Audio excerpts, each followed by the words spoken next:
Hello everyone and welcome back to Millicraft and welcome to the Gray Box. In today's tutorial we are going to build a very cute, very spawn-proof starter house. Let's get going. Here are the materials you are going to need for this cute oak and spruce starter house. Feel free to pause on each of these images so that you can gather these items. All of these supplies are available on the surface. You do not have to go mining underground, at least not too far. They are pretty much available from mountainsides, from open caves, from chasms that are exposed to the air, etc. Now that you have your supplies, let's begin.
right, I hope you enjoyed that tutorial. I've never done one without a voice before, so you're gonna have to let me know in the comments whether you actually like that.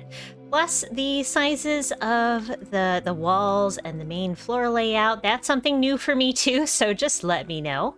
There's a few additional things that I'd like to point out about this build.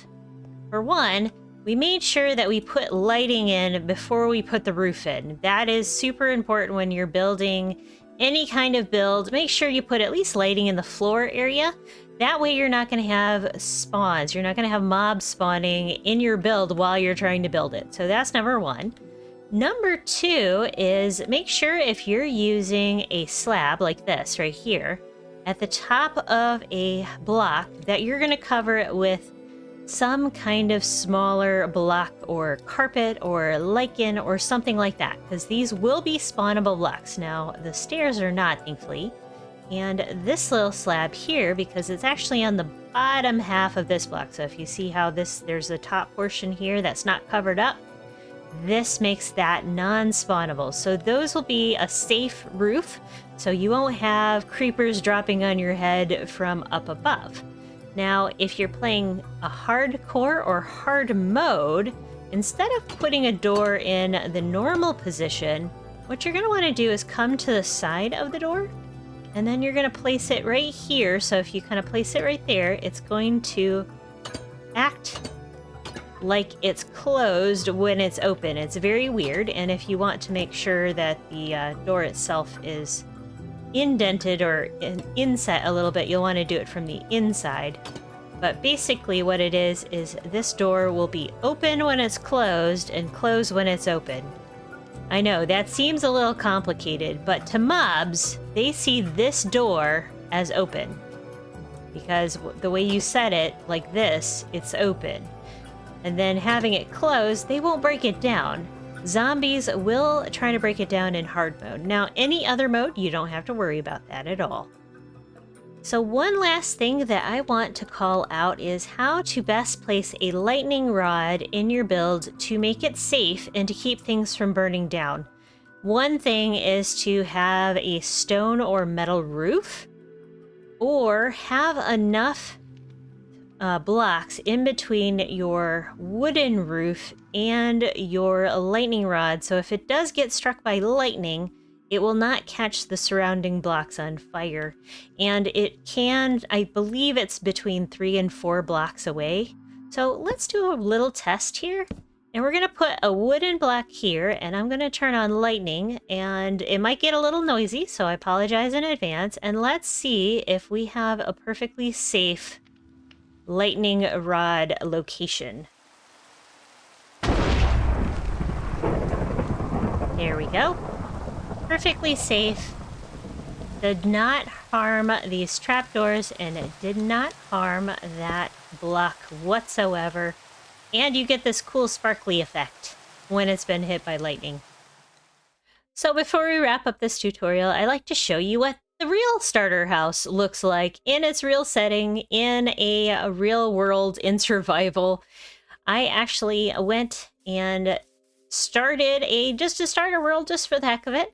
Found all of the materials I needed in this ravine, grew up the trees that I needed, and as you can see, I spawned in kind of a really nice area of lots of cold weather biomes. Has some spruce here, and I had a forest over here, lots of vegetables, etc. Already starting to grow my cows and my chickens and pen those up for food. And I needed a starter house. So this was my very first setup here. Have a little bit of supplies left from my building, and made sure I lit up with torches all the way around the area.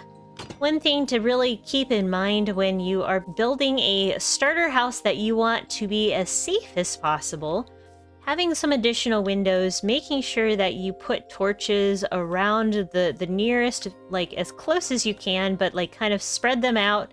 That'll keep you safe if you happen to be mining into a cave at night and you don't happen to, come up during the daytime or have a bed with you so you're able to sleep, just to make sure that there's not going to be any mobs that kind of sneak up on you unannounced. And one thing I really like about the new copper doors, and of course you could find copper just about anywhere in like mountain ranges like that, or in those exposed caves, but they have the see-through door, so you won't be taken by surprise if a creeper's walking past your front door up here. And hopefully they didn't spawn, because we have plenty of light right in this area. So thank you all for watching. If you enjoyed this tutorial, please leave a like and subscribe if you haven't already.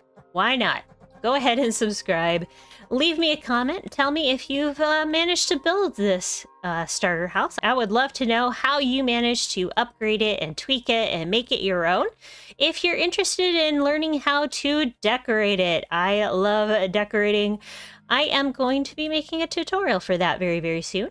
If you have problems with roof lines or porches, I have tutorials for that on my channel as well, so be sure to check those out. I'm going to put the playlist right up here on the screen here in a second, and go ahead and watch those as well. Love you all very, very much. Give yourselves a hug from me, and I will see you next time. Bye, everyone.